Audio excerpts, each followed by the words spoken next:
After school, a beautiful woman suddenly rushed into my arms holding a love letter. Her eyes were as soft and tender as water.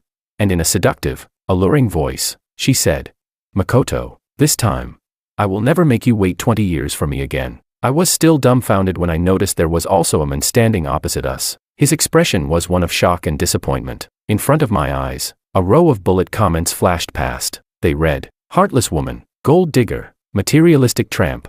In the previous life, the male lead took care of her for his entire life. Even after a car accident left him paralyzed for over 10 years, he never abandoned her. And yet, after being reborn, she came straight to find the man she loved, the male supporting role. Shameless to the core.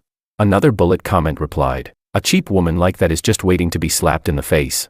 The male lead will win over a rich, beautiful woman and reach the peak of life. You'll be tied to that vicious male supporting role forever."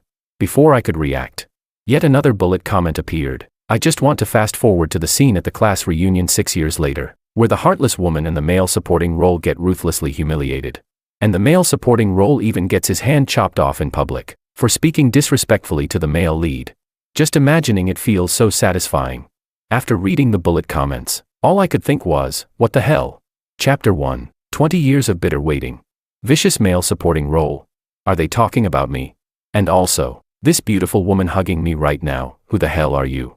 Chapter 2, the girl's cheeks flushed pink, her face like a peach blossom. As she lifted her gaze to me, she said, "Makoto, in this life, we will never miss each other again. I've thought it through. I will always love you. If you eat instant noodles, I'll eat instant noodles with you. If you live in a basement, I'll live in that basement with you. No matter what you're like, no matter how hard life gets, I'll stay by your side to support you," she said. "From now on, we'll be together forever and ever. Okay." Still completely baffled, I pushed her away first, trying to process the situation. What was she even talking about? Why was she cursing me? Why did I have to eat instant noodles and live in a basement? The bullet comments were already buzzing. I can't believe this, just at the very start. I'm already fuming. In the last life, she watched a random interview where the male supporting role exaggerated his so-called tough past. She bawled her eyes out and remembered it all this time. But the male lead, he worked hard to earn money and refused to spend it on himself, spent it all on her, pampering her with the best food and drinks. Yet she acted like it was all her due.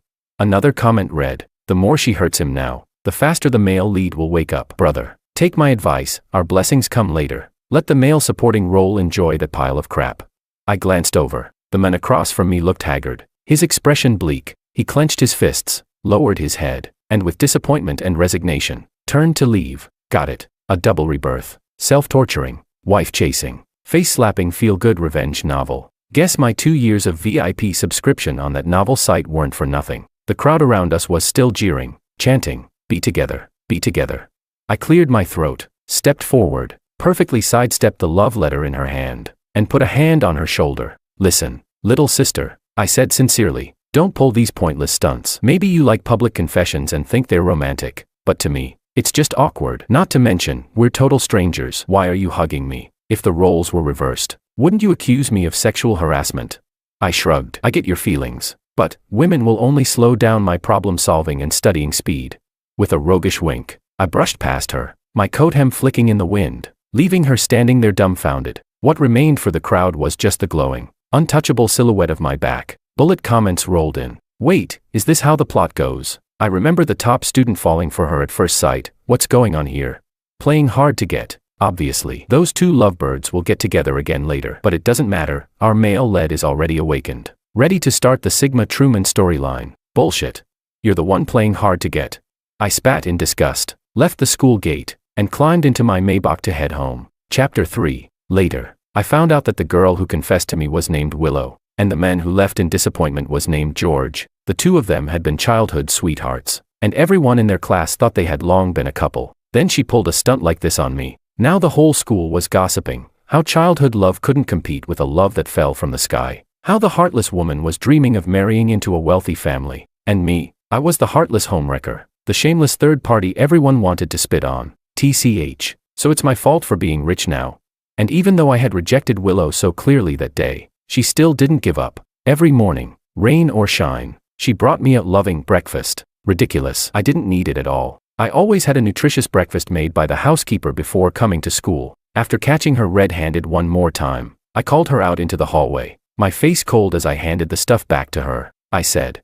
Classmate Willow, let me make this perfectly clear again. I don't know you. I have no intention of knowing you, and I want you to stop bothering me. It's completely meaningless. Also, we're in our senior year of high school. The most important thing right now is our grades and our future. I don't have the time to play these attention-seeking games with you every day. I hope you stop immediately. I enunciated every word, my tone formal and precise. Willow brushed her hair back, her movements lazy yet flirtatious. She gave a soft laugh and said, Makoto, stop pretending. I know you like me, and to tell you the truth, I'm reborn. I have the ability to foresee the future. She said, in this era, choices and environment are far more important than hard work. Studying hard is meaningless. In my last life, I studied like crazy, got into a prestigious university, but so what? In the workplace, gender discrimination is everywhere. Being a woman isn't just a gender, it's a disadvantage. To protect my rights, I still ended up quitting my job. Now that the heavens have given me another chance, I know exactly how the future will unfold. Even if you don't study, as long as you follow what I say, you can make a fortune and stand above everyone else. I was speechless. Where did she get the face to try and guide me? Bullet comments popped up. This shameless woman actually dares to talk. The job posting clearly stated frequent business trips and heavy physical work, recommended for men. Before joining, she complained about why it was recommended for men. After joining, she asked why she had to go on business trips and claimed physical work should only be for men. Later she quit, then forced George to give her all his savings to open a store. She let a friend talk her into opening a women-only gym, which went bankrupt in months. Then she went clubbing at night, got drunk, and got into a car accident that left her disabled. She had always played the single girl persona online, but the moment she was injured and feared George would leave her, she immediately posted a video to pressure him into marriage. And George? He worked during the day to pay off debts, and at night came home to care for her when she couldn't even take care of herself. Just thinking about it makes you feel bad for him. Another comment replied, exactly. George's entire life was ruined by this bitch. Once again, I was left in speechless outrage. George in his past life, what a top-tier simp. Rare enough to be displayed in a national museum. But, I lifted my eyelids and asked, have you read too many novels? Rebirth. Really? If you're actually reborn, then tell me, which stocks will rise in the next 10 years? Which industries will be mainstream? Willow's eyes lit up with hope, and she excitedly named several companies that hadn't even gone public yet. I memorized them, then looked at her regretfully. I said, even if you tell me, I still can't confirm you're actually reborn. Anyone can make up stuff. The most important thing is, I don't like you right now. I just want to study. I don't want to date. So stop bothering me from now on. Kidding me? We rich second gens have enormous academic pressure. Okay. Especially since I'm not an only child, the air fight in my family is pure blood and storm. I don't have time to waste on anyone. So, ignoring the girl's urgent attempts to stop me, I walked back into the classroom with a stride that recognized no kin, perfectly hitting the moment the bell rang, and sat down with a domineering air that radiated the authority of an emperor. Chapter 4. A few days later, I came into contact with George. We both entered the national competition selection. It's an extremely prestigious contest with only one slot, and everyone was determined to win it. I was no exception. This time, the choice was between me and George. To ensure fairness, the school had us compete in a one-on-one selection. Winner gets the slot. When I got a closer look at George, I realized he was the type who seemed honest and introverted at first glance, but his eyes were sharp with determination. In those bright eyes, there was no trace of worldly desire, only the absolute will to succeed. Looks like the love brain had been completely carved out of him. Good, but I wouldn't give in easily either. May the best man win. When the results came out, I happily ran to check them, only to find that my name wasn't there. Of course I was disappointed. I'd prepared for this for a long time. Then bullet comments flashed across my vision. Here we go again, another round of torturing the male lead. Can't this bitch stay away from him? I looked up and saw Willow walking straight toward George, speaking in a saccharine voice. George, give up this competition spot. Okay, Makoto has been preparing for it for a long time. You can still get into a great school even without this contest. Please don't fight him for it. All right. The crowd collectively sucked in a breath. Bullet comments scrolled by. Unbelievable, the helpless frustration of not being able to reach through the screen to slap her. I was speechless. What's that supposed to mean? That without this contest, I couldn't get into a good university. Forget the comments, even I wanted to slap her. George's anger flared instantly. He gritted his teeth and shot back. Makoto's been preparing for a long time, but so have I. The school set the rules. How can I just give it up? Willow's eyes were full of reproach. She said unhappily, George, why are you being so petty? Losing this slot won't hurt you. In our last life, you still got into your dream university, didn't you? I'm begging you. Okay. The tone was so aggravating it gave me chills. George's voice was firm. I earned this spot on my own. Why should I give it up? The next second. Exactly. Why should he give it up?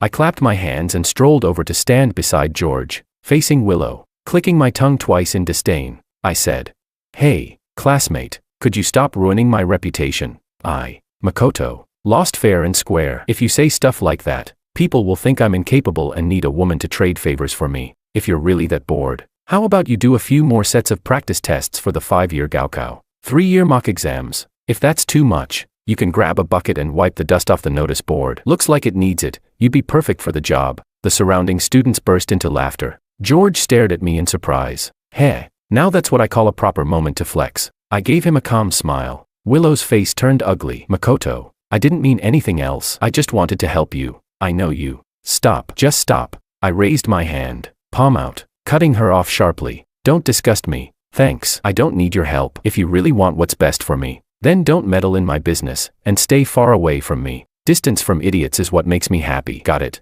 Bullet comments scrolled in. Wait, what's going on with Makoto? Why's he helping the male lead scold the female lead? Isn't he supposed to pressure George to give up the slot and then mock him after winning? Yeah, I remember that was the plot too. Wasn't Makoto into Willow? Why's he cursing her out? Did someone rewrite the script? But hey, you can't deny Makoto's roasting is satisfying. If only I had that kind of mouth. I suspected these commenters were reading a pirated version. Since when did I ever like Willow? No need to smear me this badly. Willow's face went from red to white as she bit her lip. Unable to speak, I turned to George and lightly patted his shoulder. "Don't listen to her nonsense. You're really good. Congratulations, you beat me. I'm sure you'll do great in the competition." George was surprised I would say something like that, but a moment later, he smiled in relief and gave a small nod. The bell rang, and the crowd slowly dispersed. We didn't linger either, each heading back to our own classrooms. Willow stood frozen in place, her lips pressed tight, watching me walk away. Chapter 5. George really made everyone proud. He placed impressively in the national competition. The whole school, teachers and students alike, were happy for him. Everyone except Willow, who looked utterly unimpressed. After school, I was about half an hour later than usual because I had stayed to finish a tough problem. That's when I saw her cornering George by the hallway wall. With an air of superiority, Willow said, "George, we've already been through this mistake. Don't make the same one twice. You're showing off just to make your presence known to me, but it's pointless. If we could start over, we both should have our own choices." I was speechless. How should I put it? Right now, I was basically the human embodiment of the confused black guy meme. George replied with a blank face. "This is my choice. I'm not chasing after you. Whoever you like in this lifetime. That's none of my business. I just want to live my own life." Now that's what a normal person would say, but Willow clearly had her own interpretation. She gave a cold snort. "If you're living your own life, why do you have to keep walking in front of me? Top of the class, first place in competitions, teachers praising you in class every day, and then assigning you to sit next to me to tutor me one-on-one. Don't tell me you didn't ask for that yourself. You're always like this. Using these ways I can't stand to tie me down." George let out a laugh of disbelief. "Have you considered the possibility that the teacher simply couldn't stand seeing your grades drop so badly, and so asked the top student in the whole school to pull you up?" Impossible. Willow was certain. "Stop lying. To get close to me, you'd do anything." Bullet comments in my head flew by at high speed, filled with censored curse words. Damn it, I couldn't take this anymore. I swung my arms, my jacket hem flaring out, like a god descending from the heavens, halo included, ready to save this poor guy entangled with a manipulative coquette. "George, your homeroom teacher wants you in the office," I called out. "Are you on cleanup duty today? Do you need me to help you take out the trash?" My eyes flicked toward Willow. From the moment I walked over, Willow had already stepped back a good distance, looking uneasy, afraid I might get the wrong idea. George looked at me with relief. "I'll go right now," he said. "As for the rest, no need until it's completely turned into waste. Trash never stays quietly in the bin. If you clean it up now, you'll only get your hands dirty." He gave me a faint smile before leaving the hallway, effortlessly cool. I brushed the dust from my clothes and was about to leave when Willow hurried over to block me. "Makoto, don't misunderstand," she said in a trembling voice. "There's really nothing between me and George. I was just telling him to stop bothering me. He's like me since we were kids. Making him give up will take time. Makoto, please don't doubt me. I've never been interested in him. The one I've always liked is you." I almost gagged. This woman, the more you argue with her, the more she twists things. So I just gave her a fake, insincere smile, nodded in the most perfunctory way possible, then turned and walked off, still exuding coolness in profile. And so I headed north, away from the hallway where she stood. Chapter 6. The final year of high school passed quickly. I still studied day and night, with the top spot in the school constantly switching back and forth between me and George. Willow, on the other hand, racked her brains, relentlessly pursuing me, sometimes coaxing, sometimes pressuring, but by then, I had already trained myself into a monk-like state of immunity to feminine charms. No matter how she tried to tempt or cling to me, I could look right through her, my resolve as steady as a Buddha's, which is why, by the time the college entrance exams ended, I hadn't exchanged more than 20 words with her. When the exam results came out, I was quite satisfied. George took first place, I was second. Both of us could attend top universities in the country. Before leaving for another city, Willow tried every trick she could think of to get to me, but once outside of school, our statuses were worlds apart. Young Master Ito of a wealthy family was not someone you could just meet on a whim. Without any distractions, I smoothly entered university. In the blink of an eye, 6 years passed. During those 6 years, I occasionally got updates about George and Willow through the bullet comments flying across my internal stream of gossip. For example, George had chosen biomedical science as his major, stayed first in his department year after year, and was already regarded as a national-level talent at a young age. He also sealed his engagement with the daughter of the prestigious Sioux family with a single romantic kiss. As for Willow, although she only got into a junior college, she relied on her memories from her previous life to seize the benefits of the times and had managed to build up some personal wealth. Oh, and she found herself a stand-in for me. The two of them stuck together like glue every day, publicly affectionate to the point of making me lose my appetite for a few grains of rice. Recently, I received an invitation to our high school reunion. The bullet comments exploded. One read, "Here it comes. The high-energy face-slapping scene is finally here. Willow still thinks George is going to the reunion to get back together with her. I've got my popcorn ready. Time to watch that manipulative guy and pretentious coquette dig their own graves." Another replied, "Except George is about to get humiliated again. In front of so many classmates. That's going to be brutal." And another chimed in, "The worse the humiliation, the sweeter the reversal. I've been following this for so long just for this climax." Classic scene incoming, the rich heiress boldly protecting her men. Call me a shameless gossip dog, but I love it. Willow and Makoto are about to be ruined. Ha ha ha. Then someone else countered, "Don't get your hopes up too much, things have been rewritten. Makoto Ito never got together with Willow, and he's already inherited the Ito family business." A bullet comment asked, "Huh, then is he still going to the reunion?" Of course. Absolutely. At a feel-good scene, I just can't get into it without myself in it.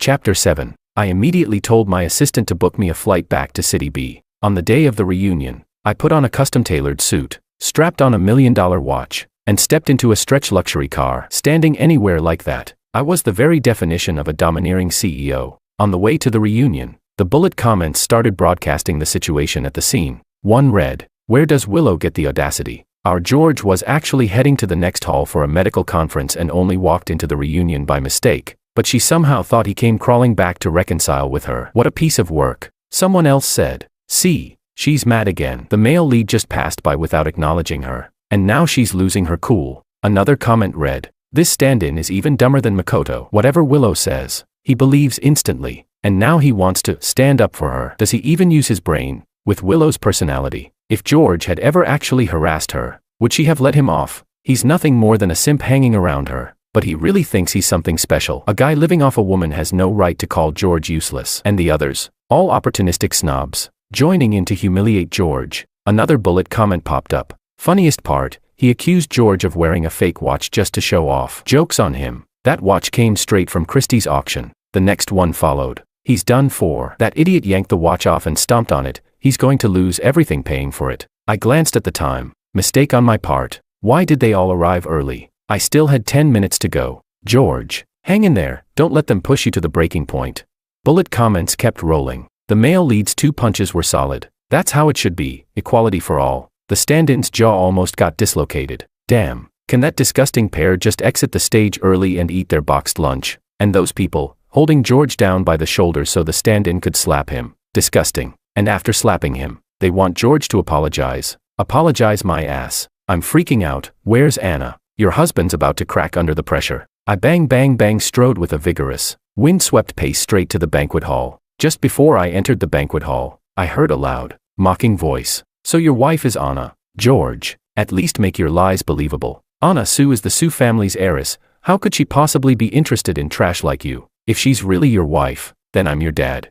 Don't move." Stay put, Willow. Today I'm going to get you the justice you deserve. Willow gave a cold snort. George, we did have something in the past. As long as you apologize to me, kneel down and say you won't dare do it again, I'll let this go. I've already given you a way out, don't be ungrateful. The next second, the main doors slammed open. I'd like to see who dares lay another finger on my brother. I turned to the doorway. I stood there, halo above my head, sound system beneath my feet, blinding everyone in the room except George as I made my dazzling entrance. Chapter 8. Bullet comments flew in. Oh damn, why is it Makoto who came? Wait, is this BGM supposed to be this hype? It's over, he actually pulled it off. This entrance is ridiculously flashy. Did they swap the lead actor for this scene? Head held high, I strode forward under everyone's gaze, walking steadily right up to them. George was surrounded in the middle, collapsed on the floor, one side of his face bright red. Clearly, he'd just been slapped. Around us, people whispered, probably wondering why I was here. I first pulled George up and shielded him behind me, then gave the crowd a cold glance. With a smile, I said, for those who know, this might look like a class reunion. For those who don't, it's like watching a pack of strays fighting over scraps. A bunch of people barking like rabid dogs. Don't you all have anything better to do? After 2 years running the Ito group, my name carried quite a bit of weight in the outside world. This bunch of former classmates, people I'd barely interacted with back then, didn't dare cross me. They all shrank back, silent. I turned my gaze to Willow. The man standing in front of her, the so-called stand-in, looked distinctly sour upon seeing me. I scanned him from head to toe. Aside from his bright green-dyed hair, I couldn't find any resemblance to me at all. This is my stand-in. I felt personally insulted. The moment Willow saw me, she froze in place. Then, putting on a faux shy act, she stepped closer, her eyes tilting in what she thought was a seductive look, and asked softly, Makoto, did you come here for me? Her gaze flicked to my cufflinks, and a spark of excitement lit up her eyes. With a trembling voice, she said, I knew it, Makoto. You've never forgotten me. Even your cufflinks are engraved with the initials of my name. I was speechless. I looked down at the cufflinks with a mix of disbelief and irritation. They were part of my collection, with a design engraved with the letters WL. I said, how about this, you go to our hospital and ask if they can do a detox surgery. If they can, tell them the abscess between your 2 shoulders is too big and needs to be drained. She frowned. What do you mean? I replied. I mean you're brainless. You even got the order wrong. Unbelievable. Listen up. Yes, these are initials, but they're not yours. They're the name of my dog I've had for 10 years, Lucky Wolf. Willow was stunned. Bullet comments popped up. What? It's the initials of a dog's name. So when Makoto said in his previous life during that entrepreneur interview that it was the initials of a name he remembered, and that he regretted they couldn't be together, he was talking about his dog, meaning Makoto never had feelings for Willow, the gold digger, at all. Damn. That's a colossal misunderstanding. Willow convinced herself Makoto liked her because of that one line. Pure delusion. Come to think of it, in the previous life Makoto probably meant the dog had already passed away, so he regretted not being able to stay together. No wonder Makoto escaped the original storyline. He never liked Willow to begin with. But it's fine. The manipulative coquette is still digging her own grave. The essence of a feel-good revenge story hasn't changed. Chapter 9. You call me shameless. Willow, the truly shameless one here is you. George stepped out from behind me, his voice laced with icy sarcasm. He spoke slowly, enunciating every word. You people have verbally attacked me, damaged my property, and even laid hands on me. This banquet hall has surveillance cameras. I will hold you legally accountable, so be prepared to compensate. Ha ha ha. Compensation. Don't make me laugh. The so-called stand-in, my supposed look-alike, suddenly regained his swagger when George spoke. He immediately moved to block Willow behind him and said, Look at you. Acting all tough. That busted fake watch of yours, do you even know how much it would be worth if it were real? Can't answer. Right. Let me tell you, if it were real, it would cost tens of millions. Could someone like you ever afford that? And you want compensation? How about I give you $20 and call it a day? I bent down, picked up the damaged watch, and examined it. It really was a rare limited edition. Sigh, wild boars can't tell fine grain. I handed the watch back to George for safekeeping, but before I could say anything, the man picked up a suit jacket from the floor. And this jacket too, he sneered. I get that men like to brag, but if you're going to wear fakes, at least make it less obvious. Who doesn't recognize this brand? But I've never even seen this model. Might as well stamp fake right across it. Your skin must be thicker than a wall. I'm embarrassed for you. He then tossed the jacket back to the ground and stomped on it twice. The cut and style of the jacket were indeed unfamiliar to me, but I knew one thing existed: private tailoring. I cleared my throat and pointed to the jacket. Excuse me. There's nothing wrong with this suit. Its value is about. I held up 6 fingers. 60,000. Someone guessed. I shook my head. Add 2 more zeros. A chorus of sharp intakes of breath followed. Murmurs spread through the crowd. No way. 6 million. Could Makoto be mistaken? Even if he's a rich second generation, he's not necessarily an expert. He could be wrong. The men refused to believe it. His neck stiff with defiance. Him? Wearing a 6 million suit. Who's he trying to fool? If it's real, I'll get on my knees, kowtow 3 times, and call him dad.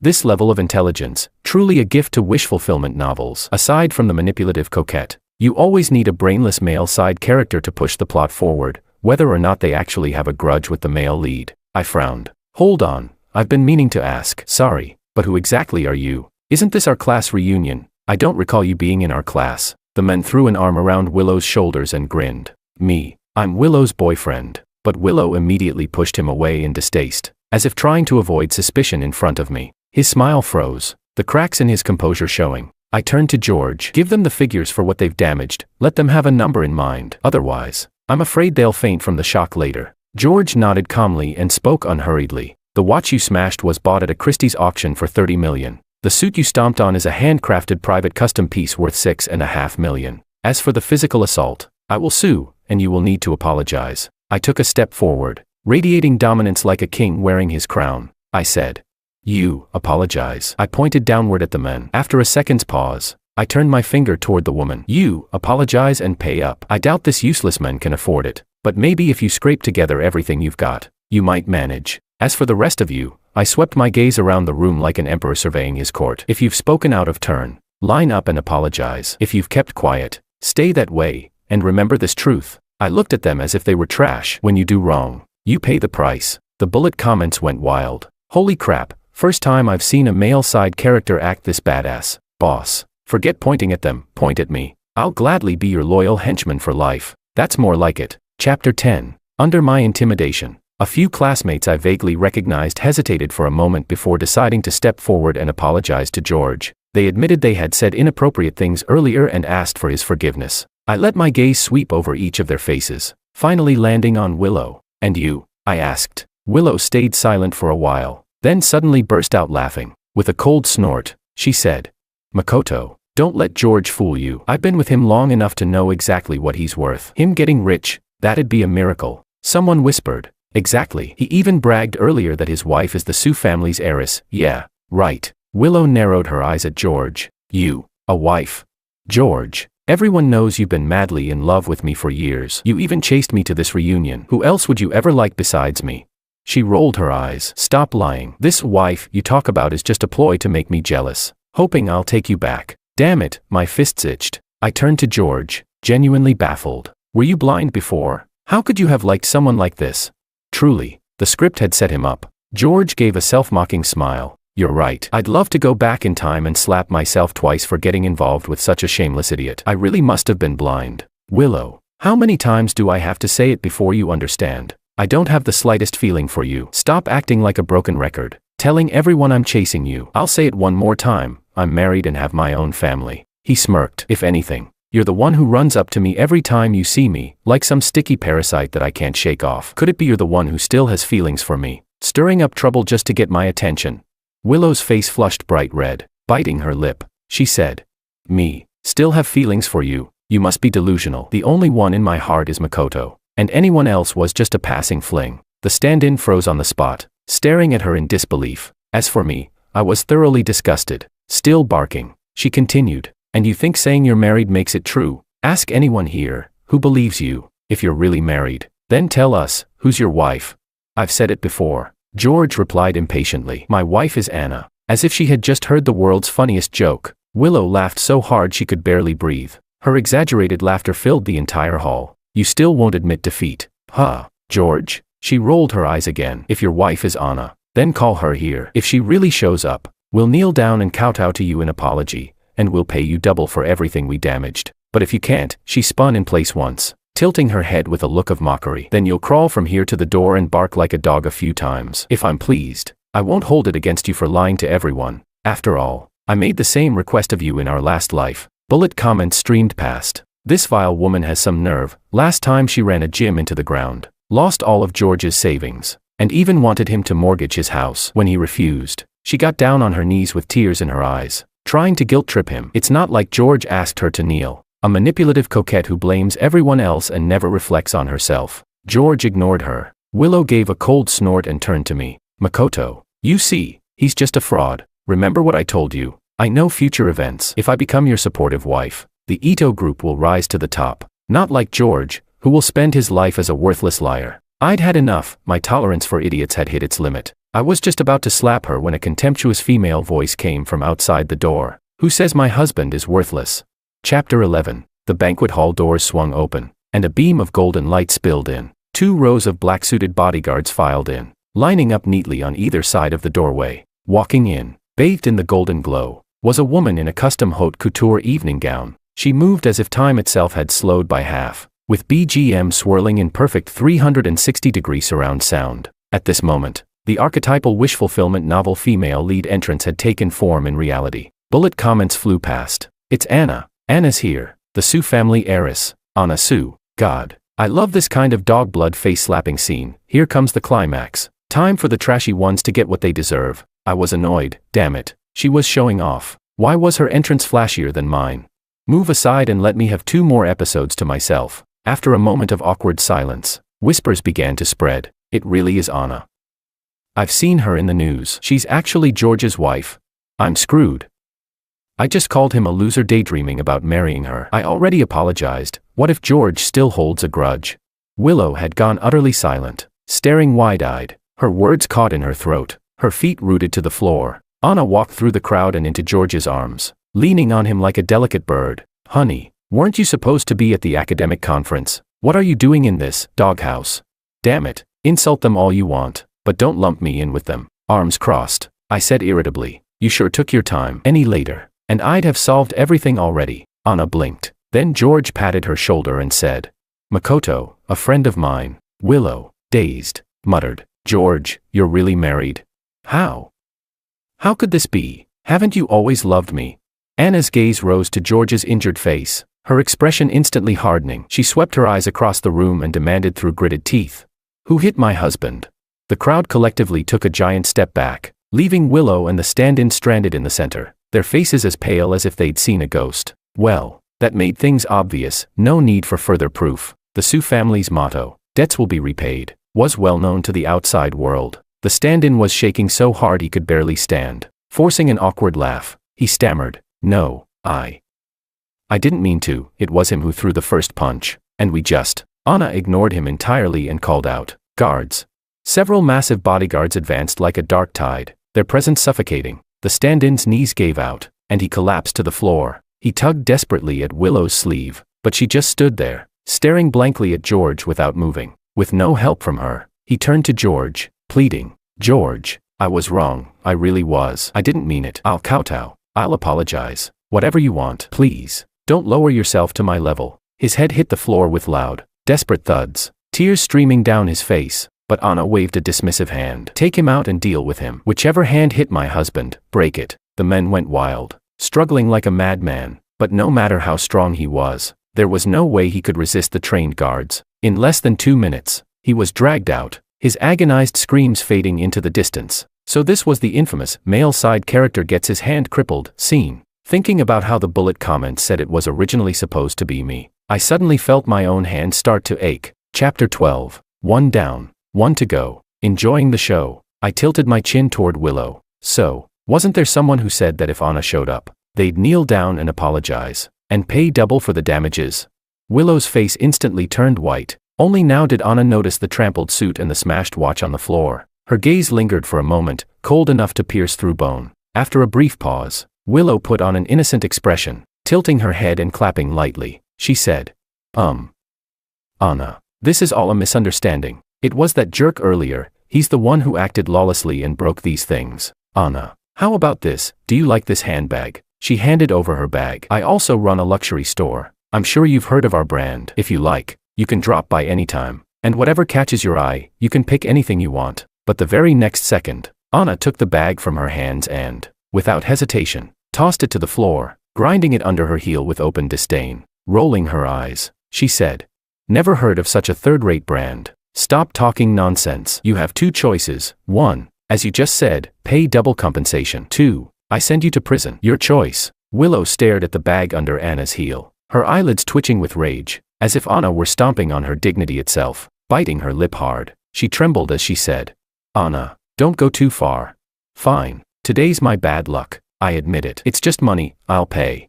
Don't get too full of yourselves. I can succeed on my own, and when that day comes, you'll all be begging me." "Oh, for crying out loud, still can't read the room. Spouting such shameless nonsense. This brain is pure pork," I replied at an unhurried pace.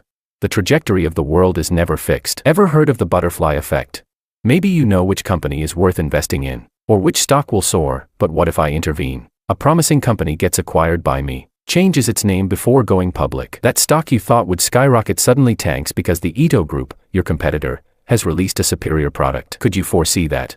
Pathetic. Even if she had lived twice, she might make a little quick money with her so-called foreknowledge, but without the ability to read the market, she'd just be another wave crashing and dying on the shore." Willow was struck speechless. Clearly, she couldn't come up with a retort, left stewing in her own frustration like a freshly boiled spicy lobster. Anna tucked her hair neatly behind her ear and spoke slowly. "Willow, right, enough talk. If you don't pay up within 30 minutes, the only door you'll be seeing is the one to the police station. My patience is short, so I suggest you hurry. Otherwise, when I change my mind, the price you pay won't just be money." Chapter 13. Willow's face flushed red as she dialed a number, instructing her assistant to fetch the money, her tone still arrogant as she told Anna to wait. But moments later, she received another call. Her expression shifted to shock. "What do you mean there's not enough money? How could there not be enough? Aren't there still tens of millions in the account?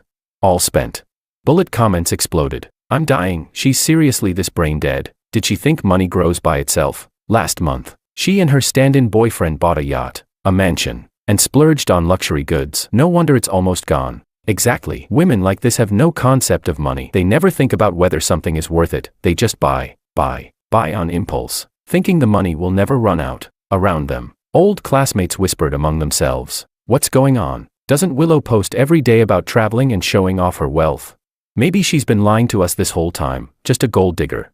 But she's dressed pretty expensively right now. You don't know. A lot of so-called socialites these days rent clothes and take turns wearing them. Even co-rent a luxury car." The gossip was loud enough for Willow to hear clearly. Her chest heaved with rising anger. For someone like her, vanity was everything. No matter how extreme the method, she would try to salvage her image in front of others. She glanced at George, but George was sitting calmly on a stool while Anna knelt beside him, gently wiping the injury on his face with a handkerchief. The picture of devoted affection, without a single glance spared for Willow. As for me, in her mind, I was the flawless, perfect man. Naturally, she wouldn't stoop to ask me for money in this setting either. She stomped her foot, shoved through the onlookers, and went to the corner to make another call. It went on for quite a while. By the end, her temper had hit its peak. She screamed into the phone, ordering the other person to do as she said. Before hanging up in fury, George spoke calmly.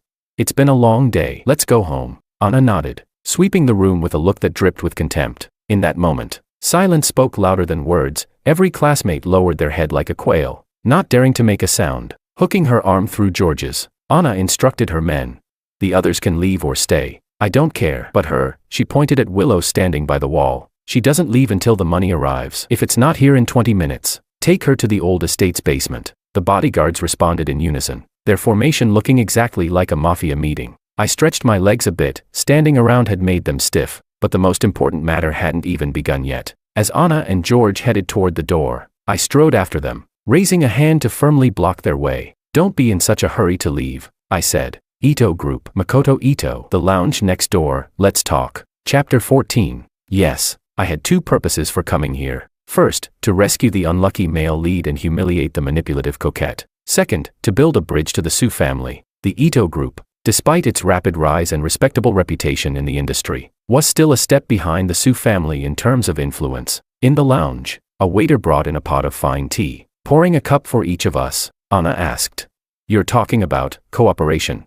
I set down my cup and immediately pulled out a project proposal I had prepared long ago. Leaning forward with a smile, I said, "Yes, our group is currently developing a breakthrough drug for Alzheimer's disease, and Mr. Wang's expertise is formidable. If we work together, our efforts would be twice as effective for half the effort. If this drug is successfully developed, it will be a milestone in the medical field. All the detailed plans are in this proposal. You can take a look." Thanks to the bullet comments, I already knew about George's future achievements in medicine. Coincidentally, his aspirations matched one of my own long-standing goals. My grandfather had passed away from Alzheimer's disease. If I had the power, I never wanted anyone else to experience the pain of watching a loved one forget them. I had come fully prepared and with genuine sincerity. George read carefully, page by page, from start to finish. I didn't rush him, waiting patiently. I had complete confidence in myself, in the Ito group, and in this project. After a long moment, George closed the proposal and smiled at me. Mr. Ito, I agree to this cooperation. I kept my composure, smiling calmly, even though inside I was overjoyed, steadfast on the outside. Like a seasoned veteran, Anna said.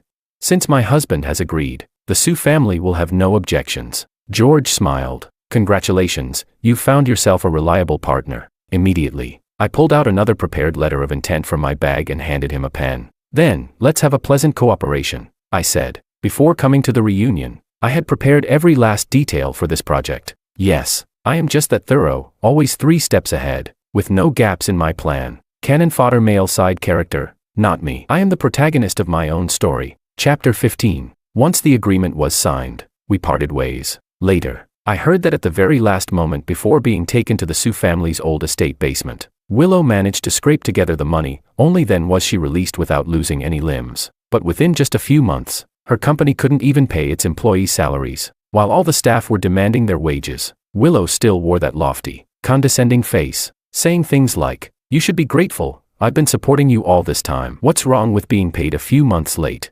One employee finally had enough and filed a real name report accusing her of embezzling public funds. I wasn't surprised in the slightest. After all, the bullet comments had spoiled this for me long ago. This time, Willow panicked. Embezzlement wasn't something she could talk her way out of. This was prison time. She scrambled to borrow money from anyone she could, but no one was willing to lend. In her desperation, she went to George. Unsurprisingly, she didn't even get to see his face. In her second wave of desperation, she came to find me. Unfortunately for her, I was busy working with George on our new drug research, so again, she didn't see me. In the pouring rain, she ended up drenched, looking like a drowned rat. According to the bullet comments, she then decided to flee. But if she could really escape, this wouldn't be a wish fulfillment novel. With bad weather and her car speeding, Willow's vehicle crashed head-on into an oncoming oil tanker. The entire front of her car was smashed to pieces. Everything overlapped perfectly with the fatal accident from her previous life. In this life, she still didn't escape the fate of being paralyzed from the waist down and confined to a wheelchair. Only this time, it came 15 years earlier, and in this lifetime,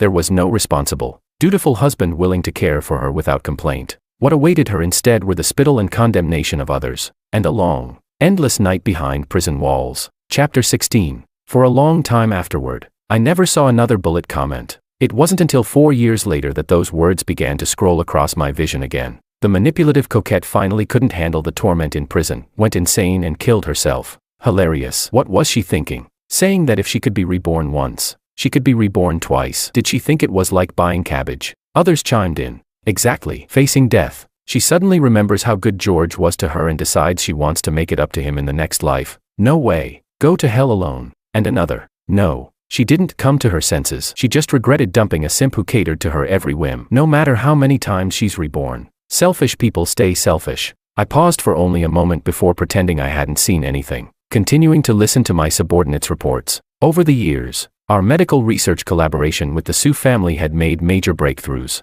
Beyond that, we had also partnered on several other projects. Under my leadership, the Ito group had grown larger and stronger by the day. My parents couldn't stop smiling, grateful they had passed the company to me, and I had gradually become one of the most powerful tycoons, living a life even more exhilarating than a wish fulfillment novel. Take now, for example, standing before me were 18 stunning models, each with a figure to kill for. Beside me sat a delicate, porcelain-skinned beauty, so fresh she could be mistaken for water itself. She picked up a peeled grape, holding it to my lips. "Baby, open up," she cooed. The next second, I pulled her into my arms with a smile, brushing my fingers against her lips. "Hey, don't call me baby." Her eyes dropped shyly. "Then, what should I call you?" she asked. With a slight smile, I crossed my legs, waved my hand grandly, and said, "Call me the righteous villain."